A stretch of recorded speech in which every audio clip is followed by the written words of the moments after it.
once you get a couple years and you realize you're dealing with somebody who's probably having the worst day of their life, right? Everything is crumbling. Sometimes a lot of domestics, whatever it is, you name it, whatever. If the police are there, it's probably the worst day of their life.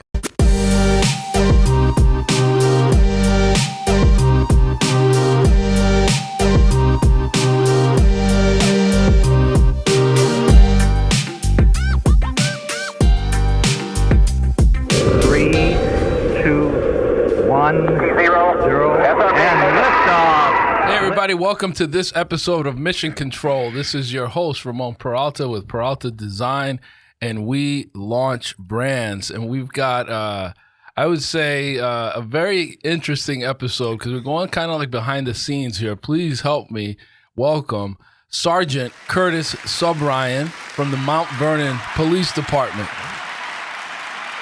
But more importantly than that role, he is the founder and lead audio engineer at Iceolated Productions. Another round of applause, please. Yes. So this man, he's Jamaican, so he has like nine jobs. Man of many talents. Guyanese. We need the horn. Yeah. That's the Guyanese version. Yes, Caribbean people, we have many jobs. Yeah, many jobs, and you're the man behind the scenes of Mission Control because you've been doing the sound for us, the engineering for us since day one. Yes, indeed. Yes. Absolutely. We're very grateful. And of course, we've got to introduce our other hosts. We've got Jorge Pezo Candelario. I love Halloween and all the trick-or-treating. I'm crossing my fingers. It's the Dodgers we're beating. Wow, that was a long one. That was long. But I got it. I like it. I like it. Waiting for the haiku.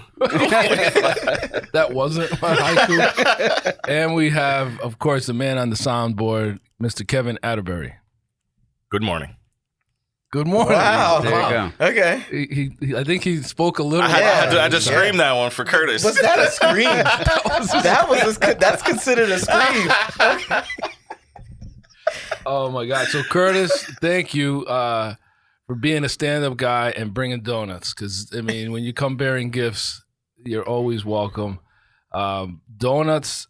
We've had a couple of guests this week bring donuts, and I just want to we need to go over this here because it is a lost art. The art of bearing gifts when you are visiting an office, when you're working, if it's someone that is one of your clients. There's if it's a vendor, back in the day, our print vendors back when I was at a company that shall go unnamed, but it was in the direct mail space. Our print vendors, I mean, these guys were doing millions of dollars of business, would like send bagels. I mean, this is part of that culture that in our virtual world is becoming a lost art. But I think sending that handwritten thank you note, sending an edible arrangement, when somebody passes, those small kind gestures of generosity really go a long way towards relationship building. And we can laugh, we can laugh that I'm on donut number 5 in 2 days. 2 days. When I was supposed to be going like liquid this week, but I did hit the Peloton this morning, so we made space for donuts. I made space for donuts, but no, seriously, like guys, have you experienced that or feel like that the art of the gesture is dying, or how do we keep that alive? Because Curtis came through today like old school with the box. It's great, and I feel like it only takes one generation for you to kind of get displaced from those traditions if you don't follow up with it. Even with the things that I'm trying to do with my kids, the things that my parents did with me and their parents did with them, it's so easy to lose those things if you don't make it like a key part. So if no one has ever shown you, right? Like let's say you've never been exposed to that, then how would you ever know? Like where would that come from? So I think it's important that we show that to the next generation and carry it forward. Like you mentioned about Zoom, like you can't do that if you're meeting over Zoom or you're virtual. And I mean, to me, that would differentiate the candidates. Like, oh, wow, yeah, you went to the same school. Oh, great grades. Oh, yeah, this guy came in person and brought me food. Right. There's something primal. There's also something primal, I think, about breaking bread. That goes back generations, and centuries where just having that gesture kind of connects you to that person Yeah. in a different way. Yeah, and if you've traveled or visit, like eating where the locals eat, or meeting someone in that country, and I mean it's cultural too, but it's just this idea of let's grab lunch, let's grab a bite, let's grab let's grab coffee. This idea is just we're social creatures, and so when you come in with food, it's like if we took ourselves to the primates, caveman times, it was like Curtis showed up to our cave with a kill. Like he didn't show up empty-handed. He's like, look what I got, and it's like a dead possum or something like that. We're all like grunting, happily because he's not going to come and like draw from our reserves, So there's all these subconscious primal, I think, feelings that are conjured when somebody shows up. Like the last thing, you don't show up to a cookout empty-handed. Right, Kev?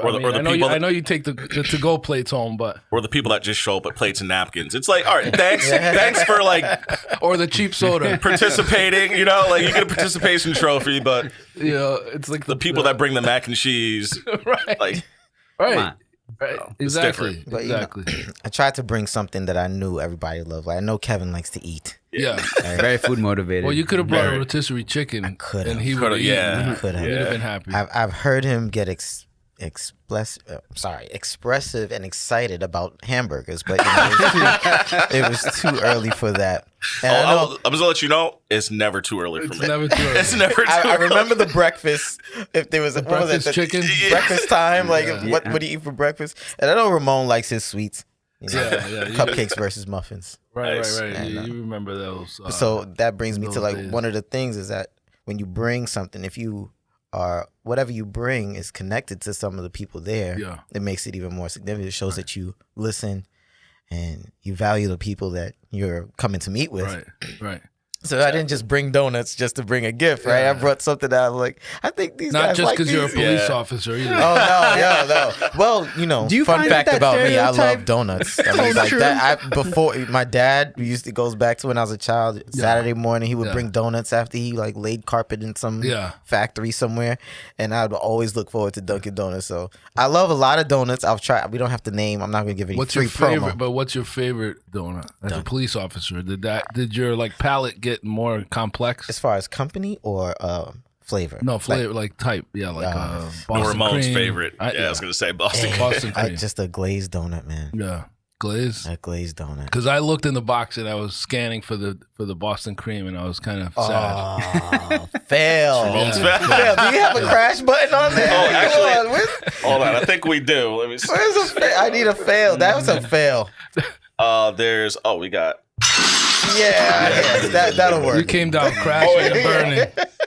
Crashing and burning. Yeah. That's exactly. That was my emotion when I opened the box and I just did the scan. I scanned each row of the dozen. Yeah, and I was like, I'm looking for that fat little. They make them smaller now, thankfully. But Well, you that was still God, have- that was God's protection, Ramon. Yeah, it's just- You had 5 donuts this Yeah, week. I didn't need That was God. You don't looking need out for another you. You don't Boston need with the Boston custard. cream. With the custard, yeah. Dude, I saw a donut meme that made me laugh the other day because I never really thought about it. They're like, they're not going to trick me by trying to sell me the donut hole they cut out of the donut I already paid for. That's what a munchkin is. basically. Yeah. What can we do with this extra dough? You know, there was some guy that was just chilling, rolling them in all the sugar and eating them, and they're like, "Wait a minute, Wait, we can sell these. Yeah, look. It's interesting how food also connects us. Like, it's brilliant marketing, I think, too. Like, I can't get over how well Wendy's crushed this Krabby Patty meal collab that they did. Like, this, when I tell you that the line in Shelton here, the Wendy's goes like when the line gets long, it goes around the building of the Dunkin' Donuts. Right, the gas station. Right, and it's insane. I've never seen it packed like this. It was the Friday after they released this thing. Yeah. And then it's a combination of that food connection and the nostalgia hit that people were just flocking to it. Man, It's I don't know what the definitely, numbers are. I grew up, I was sharing earlier, going to the junkyards with my dad, on the weekends. On Saturday mornings, we get up super early to go pick parts, used parts, to fix cars and things like of that nature. And he would always make a stop to get coffee and donuts to bring to the counter guys, and they count on that. They've probably had 2, 3, 4 coffees by this point, but it's just that gesture. But I noticed that when we were checking out, if my dad had a few extra parts, or if he had a part that,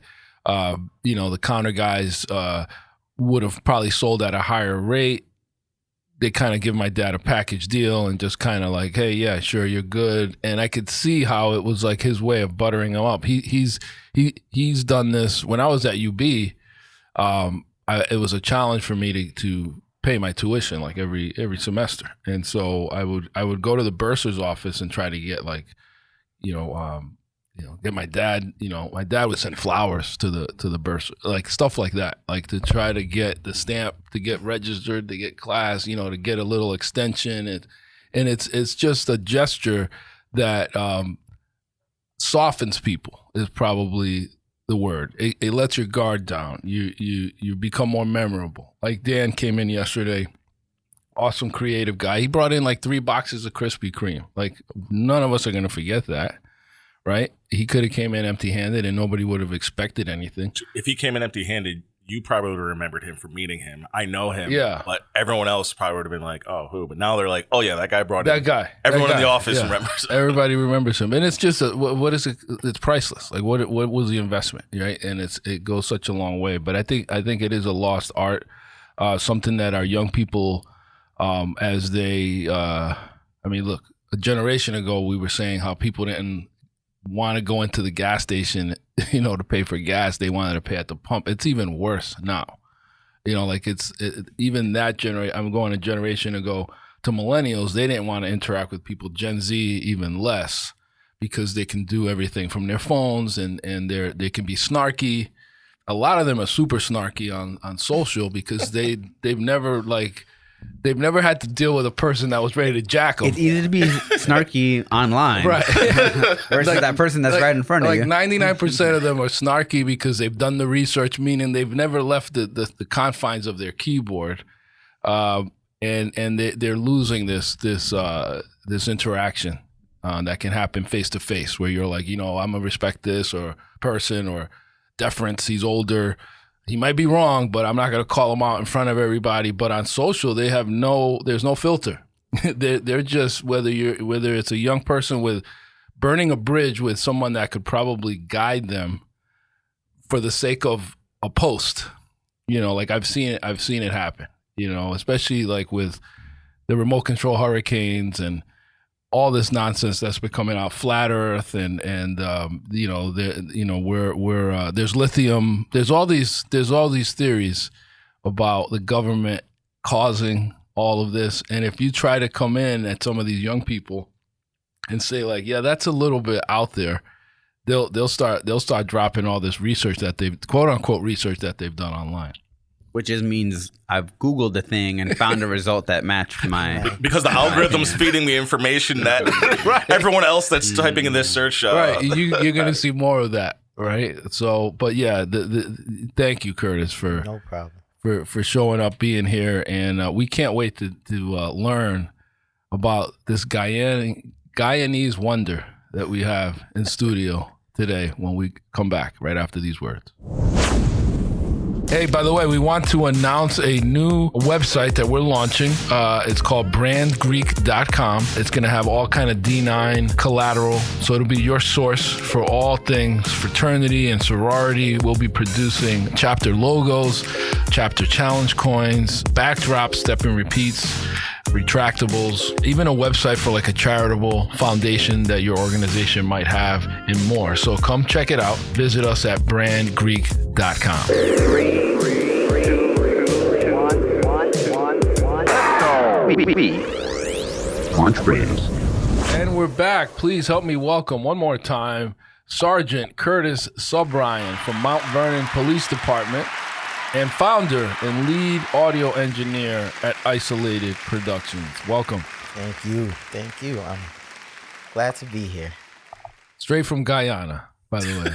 Or Mount Vernon. Straight from Mount Mount Vernon. I'm born and raised in Mount Vernon. I was born and raised in Mount Vernon. My mom, my dad. Immigration is a very touchy subject right now. You are USA I gotta born. put my flag down. Hey, You got your not papers. me. You got your papers. I'm from here. You're not eating pets. No. Right. Oh my Yeah. goodness. Like, oh God, yeah. Let's not go there. That was like a dagger, right? Everybody's like, Oh, hey, oh, ouch. Oh my God, we won't give that any more life. But welcome. Tell us your story, man. Well, as you see, I'm raised by Guyanese parents in Mount Vernon. They kept me in private school, but I won't jump past the whole childhood thing. How I ended up here, right? Well, how I ended up as a police officer was unintentional. Surprised everybody. But if you ask my mom, she'd be like, I knew you were going to be a police officer because you always used to dress up as a police officer for Halloween. And you always wanted to play with G.I. Joes and play like you're with guns and stuff. I'm like, okay, Ma.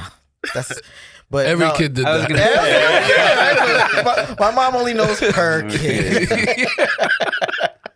But no, I graduated from UB, University of Bridgeport in Connecticut, with a psych degree, and I hit the social services industry with my first career job. I had an entry-level position at working with the Office of Mental Retardation and Development and those people with special needs individuals, and it wasn't paying me enough. I think my student loan was more than my salary at that. No, real talk. Yeah, it really was. It really was. And I ended up moving on to New York City Children's Services, and I'm like, I don't know, I'm 24. I'm young, and I'm looking around at the people there, and they look so miserable. And I was like, that can't be me. Yeah. They got to work until what, they're like 65, whatever. But then also the work that I was doing there was like investigative. It was, you're investigating child abuse and neglect. Yeah. Tough. So when you got your psych degree, is that where you saw yourself, or did you see yourself in a different career path, and that's just where it I saw myself becoming a psychologist until I saw like lay down on the couch, tell me, your childhood, where it all well, started? more so experimental. Okay. I wanted to do actual studies and ask questions and do studies. Experiment. Yeah, psychologists are not really like therapists. They study behavior. There's different types of psychology, but psychologists do more studies than help people with their mental health. Right. You have a psychiatrist, they can help you with and mental they can health, prescribe. and they'll prescribe. Yes. But I wanted to be more doing studies, which I think I was gonna try and head down like the marketing level, studying demographics and things of that nature. Right. And I just every door I went closed. But then Like trying to figure out why people do things. Correct.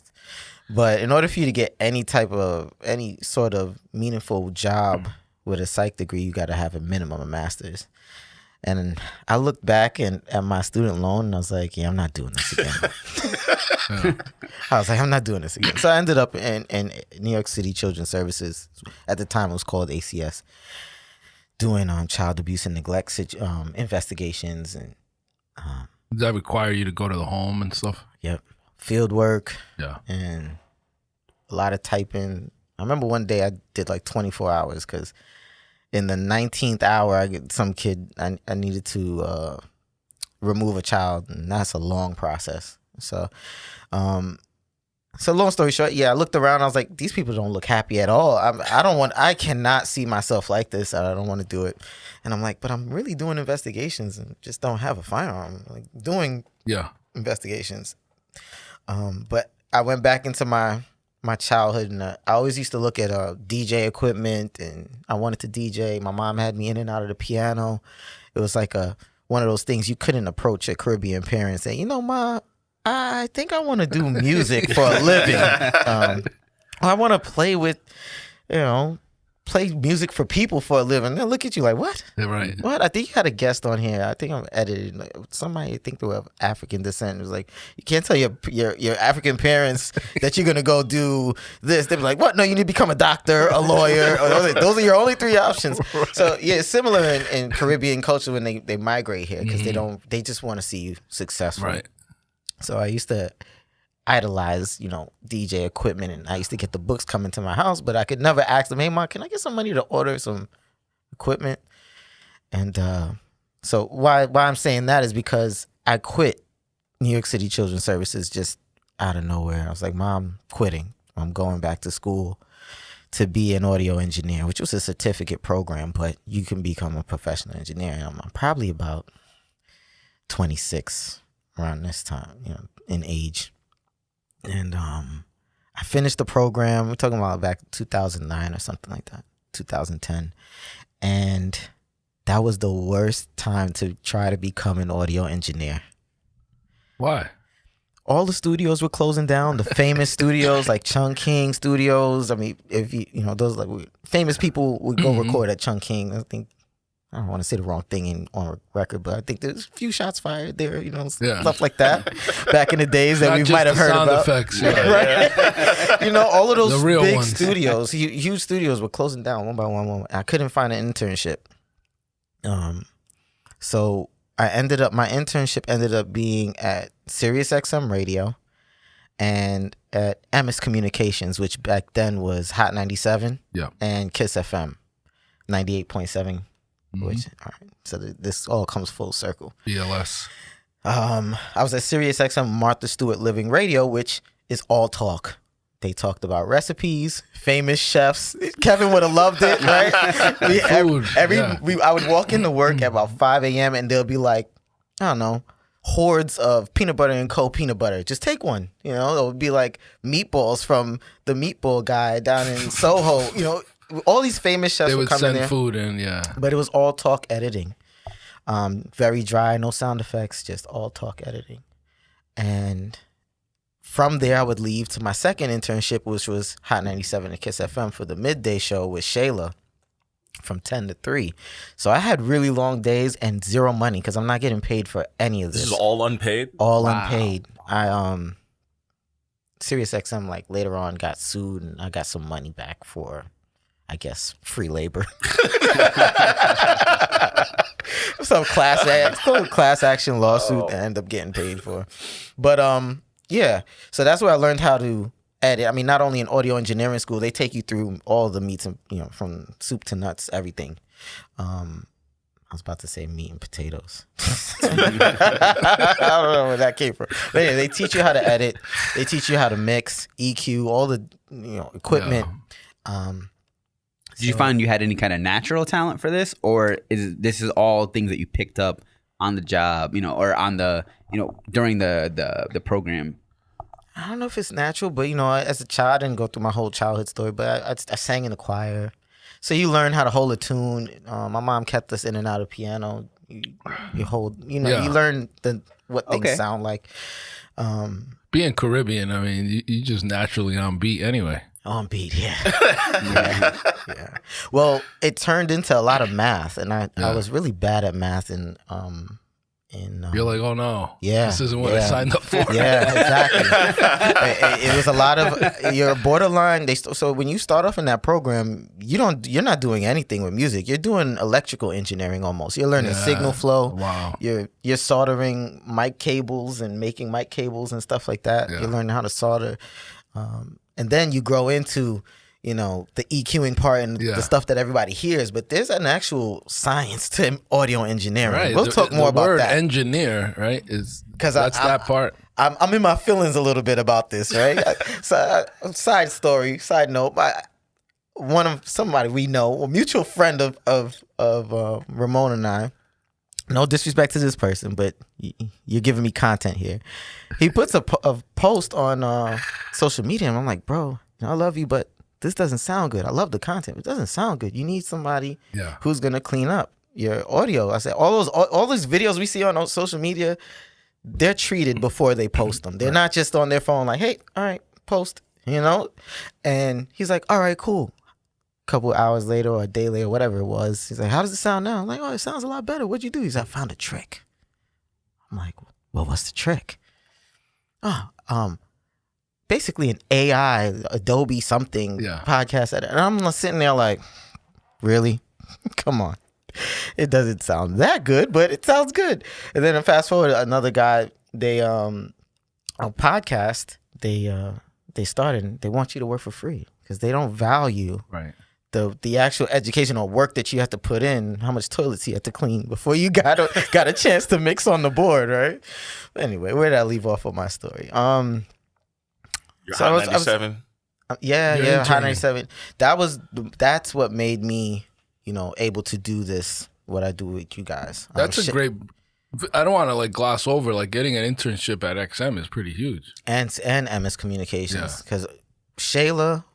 Did you have? How did you know someone? How did No, you get just that? straight- You just applied. I went through the school. The school Okay, had like so the school. What was the school again? Did you mention it? No, I didn't. It was Institute of Audio Research. Okay, so They're- they they're have currently relationships. but Okay. They closed down, but yeah, just like any school, you know, Yeah. like how they help you get like internships. Yeah, or they have connected- relationships. Yeah, they have relationships. So I got in that way. You They bring couldn't get donuts? me in. I did not. Oh man. I did buy Shayla a birthday cake one time. Shayla, if you ever hear this podcast, I love you. None of us do it alone. So there's No. always somebody that lifts you. No, Shayla made me. She was like the drill I thought I sergeant. made you, by the way. at You UB. did. But she followed up after. Okay, She was the extra. Was she hazing you too? Oh yeah, she was a Delta. She was a Delta, and when she found out that I was an Alpha, she's like, "Oh, he can take it." Oh yeah. And she gave it to me every chance. She goes, "Shayla, if you ever hear this, I love you. I appreciate everything you did for me." But she was very hard on me, Yeah. and it taught me a lot.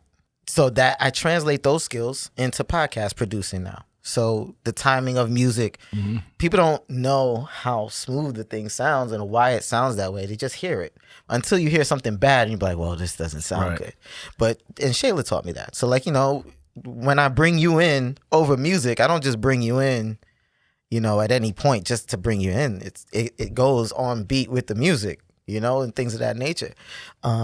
You coming back or you transitioning from one song to the next. It's like you got to hit it at the right time. Because at one point, before I got laid off, I was managing the board. Shayla was out and she would send in she was out ill and she would send in her recordings for breaks. And people would call. This is how good she trained me. People would call to speak to her in the studio thinking she was there. Wow, it sounded Because- live. Yeah, because she taught me so well how to execute, the way she does it. And I had to keep up that standard. A few times I messed up and the phones would go crazy. The back would be calling. Shayla would call me on my cell phone. She said, "Why did you cut that song off? Everybody waits for the ending. Don't you ever do that again." man. it'd be serious. And you don't understand it until later because we had the number one show at that time for the demographic, which was 35 to 45 women.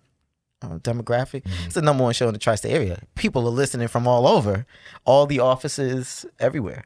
We're talking about 10 a.m. to 3 p.m. That's critical office hours.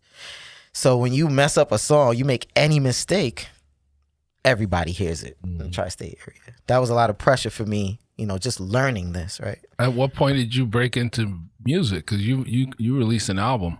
Want to make sure you tell us about that because you do and it's your vocals. It is. Not all of that stuff is good, by the way, but yes. But you did it. The But you writing did. is good, It's but- art. Yes, because it it is. didn't exist prior to you creating it. I can write well. That's one of my little hidden talents. As a kid, I would write poetry or whatever. Yeah. But I decided to. I didn't want to lose. That really started because I didn't want to lose my skills that I learned from IAR. I wanted to continue mixing and working in studios eventually, or working with artists who record. Because I still record other people. I still mix for other people. And I wanted to keep those skills up. I didn't just want to go into that radio thing and lose, or forget everything I learned. So I just started creating my own stuff to mix, really. And it turned out that I was like, oh man, it's not too bad. I mean, I Yeah. probably won't get signed, but it's not But too bad. who was some of your, what was your inspiration? Like who influenced your music, do you think? I can't put a name on it because I listen to everything. I listen to Maroon 5. I listen to Billy Joel. I listen to Nas. I listen to Cash Cobain now, or whoever is the current. I listen to all music because there's value in it, and how you mix for Maroon 5 is different from how you would mix for The Weeknd. I love that there's levels to this too, where I'm thinking about it too from the musician side, like just when you're thinking, writing the music, playing the music, and the levels to that, and then having a good audio guy makes all the night and day difference of what that session sounds like. You have to have it. And I love that you mentioned that whole, so I think growing up, you listen to what your parents are listening to, what your friends are listening to, and then when you start to branch out, and now in this streaming music era, the whole world of music is available to you. Like yesterday, I found a band that has 400 monthly listeners, and it was one of my favorite things I had to listen to all month. I love that we have that ability to expose ourselves to all these different types of musics and genres, and I love that I love learning about how the work that you do impacts all of them. Thank you. What genre would you say your album falls into? Oh man, New it took me age years hip-hop? to find out, but New age there's hip-hop. actually something called like cloud rap or something like that. I don't make it anymore. The last one was more R&B kind of thing, but Yeah. and And it I'm was getting some older. of I it, some had of to, it like, was adjust. kind of like R&B, Yeah. almost emotional, like love, Very kind emotional. of heartbreak kind of music. Very much so. Yeah. Which is why I haven't put it on anything, because after I stopped getting my heart broken, I was like, dang, what do Now I you're write about? now you're gangster. Wait, now you're the heartbreaker. Listen, I'm like, I don't want to talk about Hey this girl, anymore. I'm out. Peace. Yeah. Yeah. No, that stuff was more fun. That's more passion. It was healing probably for that you. too. Oh, yeah, Cathartic. absolutely. Back then, yeah. That was more of me expressing what I like to do, my passion. I love music, blah, blah, blah. My mom had me in piano. I was like, let me not lose these Yeah. skills. So Did you play it for your mom? my dad, the few songs that I wrote, my dad would go back in the day. He was like, that's my son. When it would come on at random in the house, because my dad plays music all day long, and we'd have guests. That boy over, good, that boy and then good. it would randomly come on, like I guess on shuffle, and he'd be like, that's Curtis. That's Curtis here. But man, no.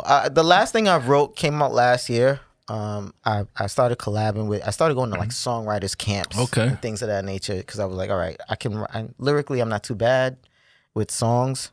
I'm not just like rap songs, just songs in general. I'm Right. good. So I started making more connections. So the last song I put out was last year. It's called "Easy to Forget." I wrote it with a Swedish artist. That was all Pretty through dope. Zoom. All through Yeah, Luis, international. if you ever hear this, you're the best. We work well together, so we should be putting out some more stuff soon. Nice. But yeah, Easy to Forget. That's out on all streaming platforms. I love the fact that you're just a Renaissance man. It's like you're just living. You're doing things that make you happy, creativity. Yep. And then I remember you working at Playland for a while. A long time. A long time. That's Yeah. probably when we first, I never did go to get like free admission either. That's on me. Yeah. That's my bad. Yeah, and then they're But- not even the same anymore. I don't know anybody there anymore. Yeah. So, Yeah. But then Mount Vernon Police Department. yeah. Like, what prompted you to say? Did you just want something that you like, something secure that you could like lock in with a pension and everything? Yeah, man. At the time, I was dating somebody, and what's a man with no money? I was doing. Yeah. I was working for free. Yeah. I mean, I was working for free for about 2 years between the two radio stations. Yeah. About 2 years. I did end up getting on payroll with MS, Yeah. and then they sold the station Okay. to ESPN at the time, and I got laid off in the process. But I had taken some tests. Like, I was like, I need to have something. Yeah. I can't. I was the happiest years of my life, right? The brokest, but the happiest years. I was Right. doing everything that I love Yeah. to do, and I was like, man, I'll just start taking some tests, and if God wants me to be there, then that's where I'll end up. Yeah. And sure enough, he put me there. So I was like, all right, I'll go with it. I love what I do. Yeah, right? but I I mean, don't. It's not that I don't like. how many I like years are you doing it. in now? I'm about 10. Wow. Yeah, Wow. about 10. And you're sergeant. Yeah. Very cool. So right now I'm doing more intelligence work. I mean, I'm there today. I'm assigned to something there today, but you can always be moved. You Yeah. can always be reassigned. Right. So right now I'm doing some intelligence work. Psychology degree, like playing a role? Nah, Not really. no. I mean, it does when it comes to like, I guess looking at patterns. Solving crimes, like So psychology is a lot of behavioral patterns, human behavior. So when I'm doing certain things that require pattern identification, which comes with intelligence, right? It helps in that regard. But as far as like dealing with people, like, oh, he's a narcissist. He's a serial killer. No, I'm not doing any of that. Are you? What's your future looking like there? Like detective work, murder, homicide, any branch that you're particularly kind of zoned in on? No, well, it's a smaller department. Yeah. So once you're in the detective division, all the homicides, all of that investigations fall under me. So currently a supervisor over all of those. So it's not really much more in that department for me to do. Yeah. And if I leave to another department, I start back over at the bottom. So Right. I'm just kind of there. Really, if you went somewhere else, you wouldn't go as a sergeant. No, you start over. I didn't know So the it only worked thing that left for way. me to do is rank up, continue to try to rank up, pass the tests, and continue rank up. Which is the higher you go is more administrative. It's more Desk work. political. Is that what you're Yeah, looking yeah. forward to, or you're like, You like you miss in being on the street? in the cruiser? No, there's nothing like being on the street. The street is the best. What's the craziest People thing you saw? people think that you don't want to be on the street. No, you do. You get to go do your job. You get to go home. Yeah. Right. You don't have to deal with any phone calls. You don't have no after work calls, anything like that. It's the best. It's Yeah. the easiest. Do you like when you get on the road and then like everybody slows down because they see your car? No, that's somebody who's addicted to power. No, that's gotta be annoying sometimes though Yeah, too. it Where, like, is. you're trying to get I'm someplace trying and to you're like, go. hey, I'm trying to get somewhere. Just go. Move. Just drive. Then you're like boop boop. You like go like But you gotta understand from their perspective. They don't know that. They're just open your window down. Buck a few shots. No. That's a quick way to get fired. That's a quick way to get fired. What kind of You got, what kind of cruisers what's do you that guys famous quote from Spider-Man with Great power is great responsibility. exactly. And that's a real thing. Yeah. That's a real quote. You can't just abuse it. No, Yeah. you So can't what? at When all. you go into Dunkin', you throw your gun on the Never, counter. Never. Oh man, Never. see, that's where I think I'd be going into places and just being like, oh man, saw a couple tickets out in the parking lot, but this bacon, egg, and cheese is free. Oh no, we're good. No, but you guys do get free coffee. Nope. Is that What? that's a myth?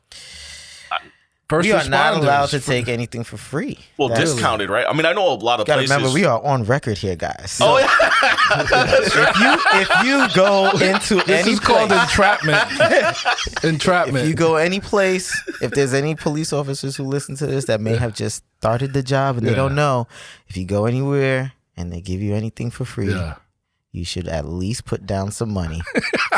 Remember, there are Make the cameras effort. everywhere. Right. Right. Okay, so put something down. Then, because Pro tip. good advice. Good advice. when it comes to power, I mean, like whether you know you have it or not, you don't want to fall into anything like, I remember you. I did this for you, that for you. And he's in cuffs, right? Right, now right. you've got to Yeah. explain that. Conflict of interest, Exactly. So a lot of people who don't understand that responsibility can fall into that trap. Yeah. And it's best that, before you take anything from anybody, that you understand your job, and Yeah. what you could be held accountable for. How are you dealing with? I mean, there's just another case now where the cops, they were very rough with a young man that had cerebral palsy and all this. It's in the news. George Floyd. I mean, pick a day and there's something, some abuse of power, someone's civil rights getting violated as a black officer. Mm-hmm. How have you managed to deal with that, and what kind of feedback are you getting from the streets? Especially when I talk to new officers, compassion goes a long way. Yeah. And you have to remember, once you get a couple years and you realize you're dealing with somebody who's probably having the worst day of their life, right? Everything is crumbling. Sometimes a lot of domestics, whatever it is, you name it, whatever. If the police are there, it's probably the worst day of their life, whether it's a car accident or one of the worst days, right? And what you're dealing with somebody in that instance is their highly emotional, distraught, what am I going to do moment. And that's what you're really dealing with. But you have to know what you're seeing first. A lot of people take those moments personally. If somebody comes up to me in my face and they're cursing at me, you're not really, if you take it personally, they're going to call you all types of things. They're not talking to me, Curtis. They're talking to this person in the uniform and what I'm representing, right? Because they see you out in the street. You handle that interaction good, you handle it professionally, and you don't bite the bullet, you'll be surprised at how that person helps you out the next day when you might need something, right? They're like, I remember you, thank you. Sometimes people, you can arrest people and they thank you for not, it's a weird job. So it's really about empathy, compassion and empathy. Yeah, how empathy. you treat people will always come back to you full circle. Absolutely. And I have my brother-in-law is a state trooper, so I have utmost respect to know, and it's comforting to know there's officers like you out there that have that mindset. Because I think some of the stereotype is that it attracts a certain type of personality for the job, for the power, and then but in any profession, I think there's bad apples, So we need more officers like you, for sure. So I appreciate that perspective. Now, being Guyanese is a superpower because you're doing multiple careers at the same time. Tell us a little bit from an entrepreneurial standpoint. How have you tried to scale your business, grow your business, but still, kind of moonlighting at the same time? Well, that's difficult because a lot of people believe that they can do audio themselves until they actually get an audio engineer involved. So it's been a challenge, but even if I have one good client, I'm happy, right? Because it keeps me going. It's rewarding. It's fulfilling because you're scratching that creative But I also itch. do church audio. I've gone down to my friend's church down in Maryland and fixed their audio and things of that nature. So it's not just growing a business it's not a business that you kind of can market. Because as I've reached out to podcasts that were just up and coming or started, and they're like, oh yeah, well, if we need you, no problem. And then you listen to it and it's just like, all right. Because people don't understand, okay, if we listen to this I'm about to do something very annoying for my own self, right? But mouth noises, sticky mouth noises. Oh, yeah. If you have headphones on and somebody has a dry mouth and they're doing that for 40 minutes, Oh, no. it's going to drive you crazy, isn't it? And there's no AI that's going to take that out. You got to know what you're doing. People hit mics. There's annoying things that when you put your headphones on, it's amplified. It's in your ear that you don't usually hear. Saying just a even lot. For our podcast, I know the huge difference. Like when we first got this, device Board. for everything, the board, we didn't even know we could split it out into separate channels. So you even taught us kind of how to use the equipment we already had, because you were like, oh yeah, this should be split out into separate. And we didn't know we had to export it from the device. We were just taking it off of the memory card. Right. So yeah, you taught us a lot, just even how to use what we already had. Yeah, when we started out, we were using Zoom. We all got to start somewhere, but you've definitely enhanced the quality of our show, production quality of our show, because you've had to work with some bad audio. From here? From here. Oh, and not too bad. No, you've had some. You guys do a really good job, honestly.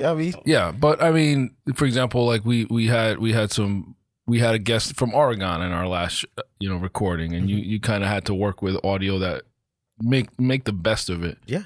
So we do appreciate what you've done. You're behind the scenes, and we wanted to kind of give you credit and highlight you because of the work you're doing behind the scenes to make Mission Control sound so good. Appreciate it. Thank you. Now for Isolated Productions. And where did that name come from? Yeah. So my fraternity there, Alpha Phi Alpha Fraternity Incorporated. Oh, 6. Right. Ramon's probably gonna get at me after the recording's done because I'm not as active as I should be. Right? Guilty. But it's just a name. I've always been a loner. Right. The name kind of fit me. Isolated, and we're known as the Ice Cold Brothers. So I just played with the word a little bit, put the ice in there. But if it's a name that fits me, I kind of move solo. I'm a very to myself type of person. So the challenge of me talking and being out, Yeah. that's maturity now. Like I've grown, right? Yeah, you're but- getting more buff too. I feel like you're more cock diesel. Oh, thank you. Putting the work in. Thank you for noticing. Every day I was at the gym. Yeah. Yeah. What was the deal with the photo you posted recently where you had like a dashiki on or something? Oh, Sam's wedding. Okay. That was Sam's wedding. Sam got married. Congrats to him and his wife, his beautiful wife. That picture went viral almost my own network. Because you had this energy like in the picture, and you had the beard flowing down. And everything. I'm like, what is going on here? I mean, seriously, no. All jokes aside, that picture has gone in my own network viral. I think everybody who's seen it, everybody's pressed like, and I'm just like looking at the picture like, man, I was just taking a picture of myself, just a regular picture, but yeah, it turned a lot of heads apparently. I hope they don't think I'm converting to Islam. You know, the beard and the outfit, you know, they might be thinking that, but no, I'm not. It kind of had the assalamu alaikum. It had that vibe. You're going to have to post another picture of you eating pork now just to offset those vibes.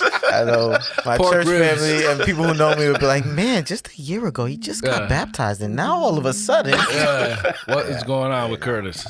Thank you. So Curtis, what type of clients are you looking for? Like, what are some of the ideal clients for Isolated? You want more podcasts? You want more rappers? More music, editing? Right now, I would appreciate some more podcasters. Podcasting is a big thing, but people don't, like I said, and place a value on your audio. How do you want your show to sound? Yes. Right? If it sounds bad, you can have the best content, but if the sound is not good. Even in video editing, right? I watch all these YouTubers who say the number one thing to invest in before you get the fancy camera, audio. Like the way that video sounds is going to make or break whether people actually stay and listen.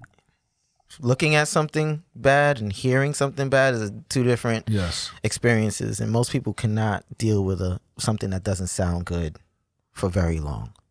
And if you're going to have a podcast, it's like, how much do you value that podcast?